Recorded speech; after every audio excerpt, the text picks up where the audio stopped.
Latest balita sa injury ni Cheng. ACL injury, apektado ang kanyang team. Goodbye CMFT at Cheng. Bago natin simulan support this channel by clicking like, share, subscribe, and hit the notification bell to be updated in our upcoming videos. Lumabas na ang resulta sa injury na natamo ni Cheng during second set of the game kalaban ng Signan HD Spiker. Dahil nga sa mali ang pagkalapag ng paa nito dahilan bakit ito nagka-injury. Naglabas na ng statement ang Chocomucho Management na ang injury na natamo ni Cheng ay ACL. After carefully review of her MRI results, our doctors have diagnosed that it is an ACL tear that will require surgery and rehabilitation.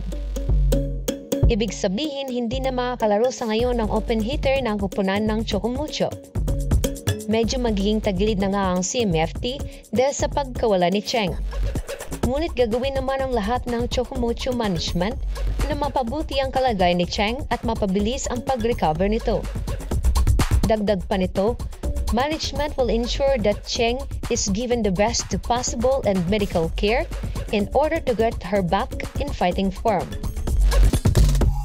Sa ngayon nga ay mag-undergo muna si Cheng ng surgery at magpapahinga na muna for the meantime.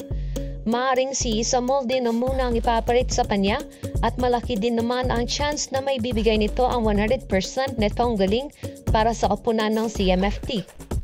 I hope na wala nang magkaroon ng injury sa kahit kaninong player sa PVL.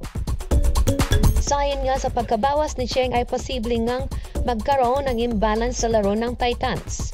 Medyo mahihirapan pa nga ang Titans na ipatuloy ang kanilang panalo dahil marami pang bigating mga kalaban gaya ng F2 Logistics, PLDT, Akari at Cherry Tigo na siguradong magpapahirap sa kanilang kupunan. Kung malalampasan nila ito ay siguradong pasok pa ito sa podium finish. Pero sa ngayon ay medyo tagilid nga ito dahil maaaring si Rungdina ay nagkaroon din ng sakit sa paa. Pero ensure naman gagaling ito kaagad. Kung napansin niya natin sa huling set nito laban sa Signan HD Spiker ay medyo sumama na rin ang paa nitong si Rungdina dahil sa mali rin ang pagkalapag nito. Ngunit thankfully ay hindi ito malala dahil naging okay naman ito kaagad. Medyo prone nga sa ngayon ang Titans dahil sa kagustuhan ng team na makapasok sa inaasam-asam nitong podium finished. Sana and hoping wala nang susunod pang magka-injury sa kanilang kupunan.